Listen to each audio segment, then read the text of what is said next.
तो hello and welcome दोस्तों, आपका फिर से स्वागत है आपके अपने YouTube चैनल मिस्टर केमिस्ट्री। दोस्तों, अभी तक हमने पढ़ चुका है, क्या पढ़ा हमने? Chemistry in everyday life. इसमें इस पार्ट जो ये हमारा जो टॉपिक था, उसमें हम अभी तक जितने हमारे एपिसोड्स हुए हैं, पार्ट्स हुए हैं, उसमें हमने अभी तक क्या क्या जान लिया, ये सब एक बार और रिवाइज करते हैं सिर्फ पॉइंट वाइज। तो पहले मैंने आपको बताया था कि क्लासिफिकेशन ऑफ मेडिसिन, ठीक है, उसका 4 अकॉर्डिंग हो गया था अपना मेडिकल साइंस के अकॉर्डिंग, मेडिकल वर्क के, फिर केमिकल स्ट्रक्चर और मॉलिक्यूलर एम के अकॉर्डिंग वो अपना हो गया था कंप्लीट। फिर दूसरा वाला जो हमारा था, उसमें हमने बताया था, क्या बताया था, एंटासिड्स क्या होते हैं, एंटासिड्स क्लियर हुआ था। फिर उसके बाद हमने जाना था एंटीहिस्टामिन्स एंड ट्रैंक्विलाइजर्स। अब एंटीहिस्टामिन जो हमारा वो तो एंटासिड्स के साथ वाला था, और ट्रैंक्विलाइजर्स जो हमने पढ़ा था वो किस पॉइंट के नीचे था, वो इसके अकॉर्डिंग था हमारा न्यूरोलॉजिकल एक्टिव ड्रग्स, इसके अकॉर्डिंग था। इस पॉइंट, इस हेडिंग के अंदर हमने पढ़ा था क्या, ट्रैंक्विलाइजर्स। अब ट्रैंक्विलाइजर्स तो हमने पढ़ लिया, अब कुछ आते हैं न्यूरोलॉजिकल एक्टिव ड्रग्स में। दूसरा जो पॉइंट था वो आते हैं हमारे एनाल्जेसिक्स, और कुछ जो अदर इसके टाइप ड्रग्स आते हैं, नार्कोटिक, नॉन नार्कोटिक। चलिए आज हम इसी बात को अपना क्लियर करते हैं। तो चलिए तुरंत हम अपने वीडियो को स्टार्ट करते हैं।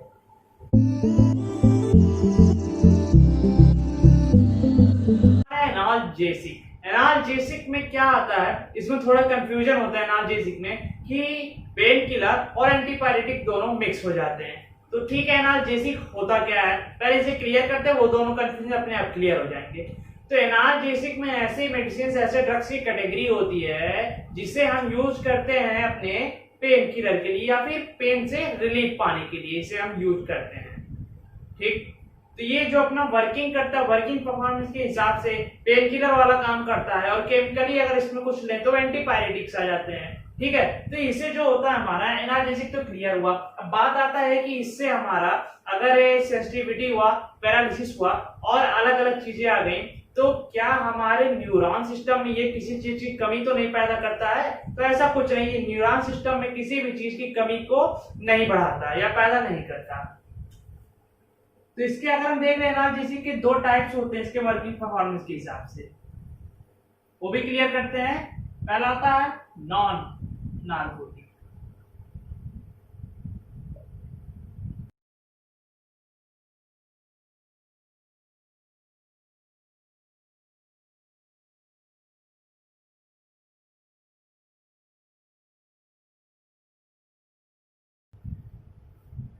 तो ये इसके 2 वर्किंग परफॉर्मेंस के हिसाब से इसके 2 टाइप आते हैं। क्या क्या? पहला आता है नॉन नार्कोटिक या फिर नॉन एडिक्टिव, और दूसरा आता है नार्कोटिक मतलब एडिक्टिव। तो पहले ये आपने क्लियर करते हैं नॉन नार्कोटिक क्या होता है। तो देखो, नॉन नार्कोटिक जो होता है, इसे पहले यहां से हटाते हैं, ध्यान खींचेगा अपनी तरफ फालतू में।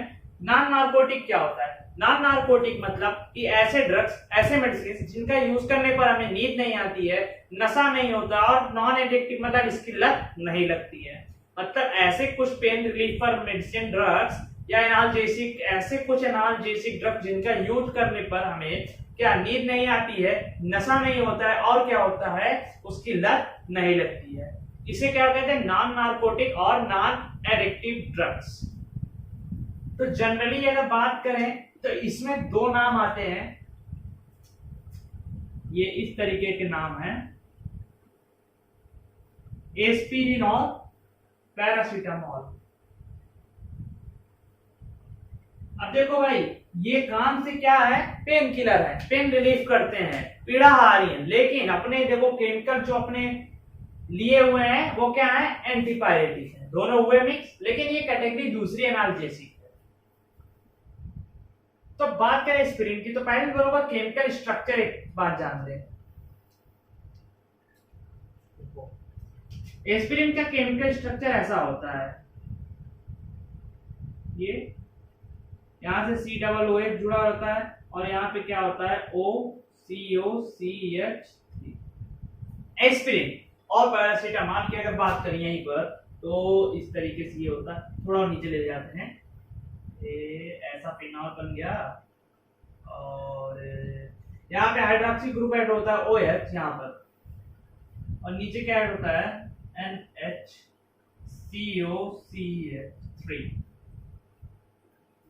तो एस्पिरिन और पैरासीटामोल के केमिकल स्ट्रक्चर हो गया।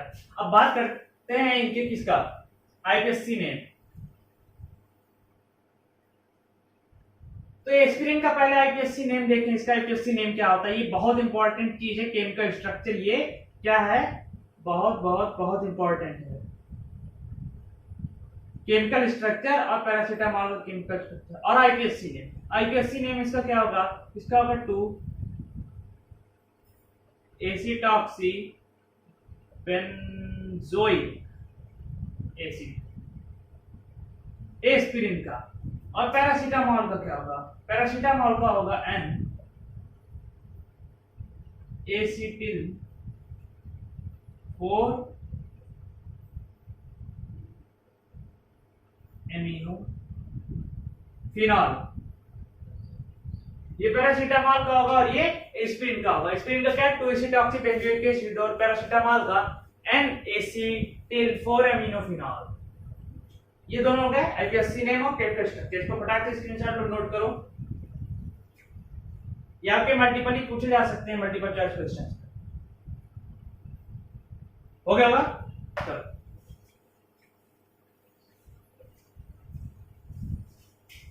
अब कुछ एक चीज और देखते हैं, नया चीज केमिकल का, प्रोस्टाग्लैंडिन।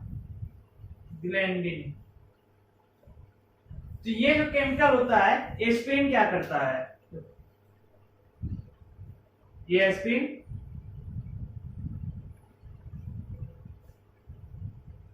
अब एस्पिरिन क्या करता है, प्रोस्टाग्लैंडिन नाम के केमिकल के किसको, सिंथेसिस को रोकता है।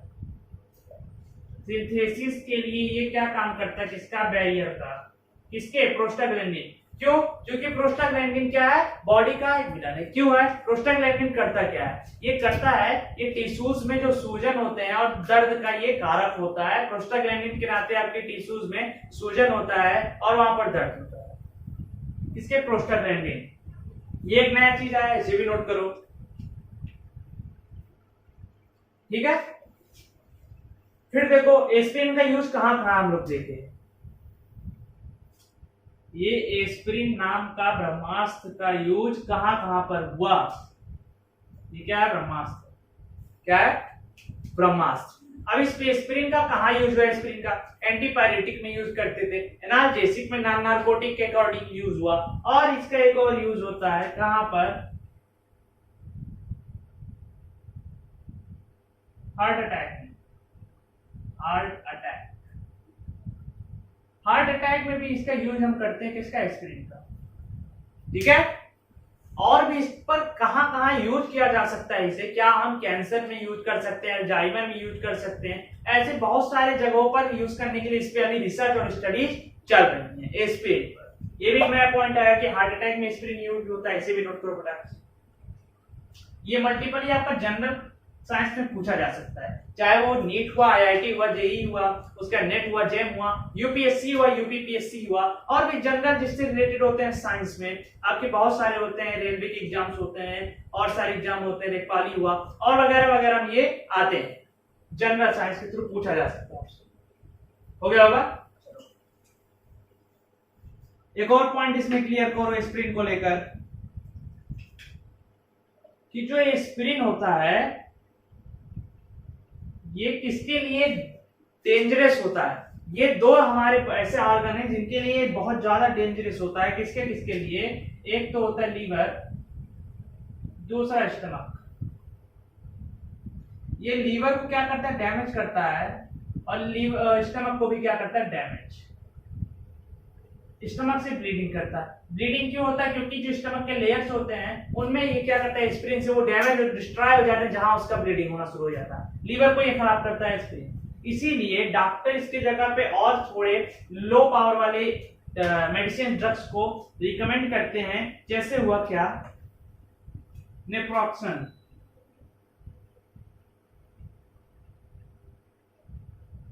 नेवोलिन,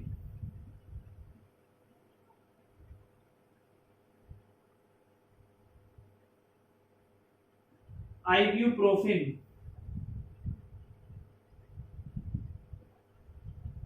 इस तरीके के और लो पावर के जिसकी एनाल्जेसिक्स की, एनाल्जेसिक ही है, लेकिन कैसे, लो पावर वाले। थोड़े से लो पावर होंगे या फिर नहीं भी होंगे तो ये क्या करते हैं, ये लीवर पर, स्टमक पर, इन सबको कोई भी नुकसान नहीं पहुंचाते ये सब। ठीक है, इसे डॉक्टर इन सबको रिकमेंड करता है। ये एक नया पॉइंट आ गया, इसे फटाक से नोट करो।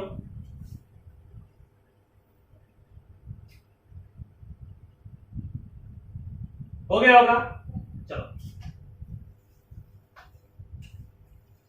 अब ये हुआ हमारा नॉन नार्कोटिक। अब बात करते हैं नार्कोटिक्स की,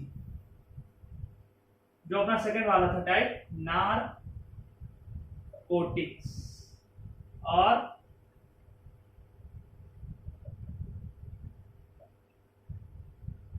addictive drugs. Narcotics are addictive, मतलब सीधा है, क्लियर है कि ऐसे केमिकल्स जिनको यूज करने पर हमें नींद आती है, नशा होता है, और क्या उसकी बार बार यूज करने पर उसकी लत पड़ जाती है। ये किस में आते हैं, नार्कोटिक्स में आते हैं। ये जो हमारे नार्कोटिक्स होते हैं, अगर हम इनका यूज स्मॉल डोजेज में करें, स्मॉल डोज में करते हैं, तो क्या होता है, स्मॉल डोज में अगर इसका यूज करते हैं तो ये किसका काम करती है, पेन किलर का यूज काम करते हैं, पेन से रिलीफ करते हैं। लेकिन वहीं पर अगर इसका नार्कोटिक्स है, लत लगना तो तय है, निश्चित है कि इसकी लत लगी जाएगी। फिर क्या करते हैं, इसे हाई डोज में लेते हैं, या फिर आप क्या हो,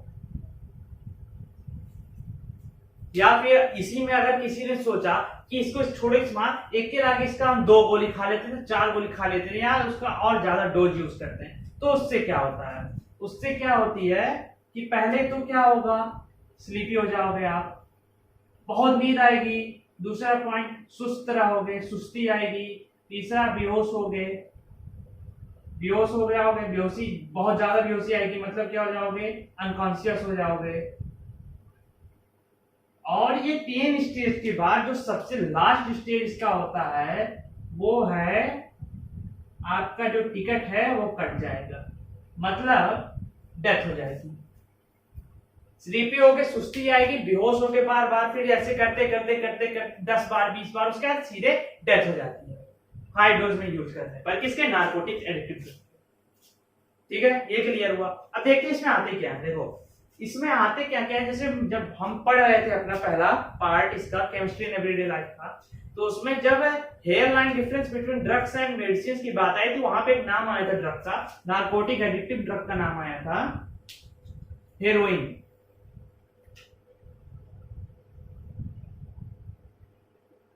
हेरोइन, और इसी तरीके का और है, मॉर्फिन है, और कीडोन्स हैं।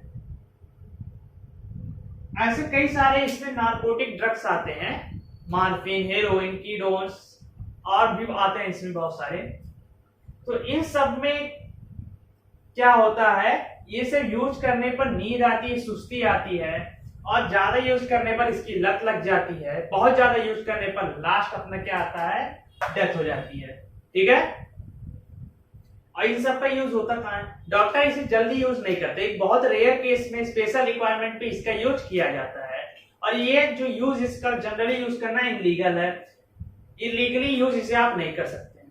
ठीक है, तो ये हमारा क्लियर हो गया आज का जो टॉपिक था, एनाल्जेसिक, नार्कोटिक, नॉन नार्कोटिक दोनों टाइप के। ठीक है, अब जो हमारा अगला वाला वीडियो होगा उसमें भी एक बहुत ही घमासान टॉपिक पॉइंट लेकर आएंगे इसी से रिलेटेड। ये वीडियो अगर आपको पसंद आया तो लाइक जरूर करना, और जो चैनल है उसको सब्सक्राइब करके बेल आइकन को प्रेस कर देना, और चैनल से जुड़ जाना, ताकि ऐसे नए नए पॉइंट वाली चीजें आपको मिलती रहे। चलिए, वीडियो देखने के लिए आपका बहुत बहुत धन्यवाद। चलिए मिलते हैं अपने अगले पॉइंट।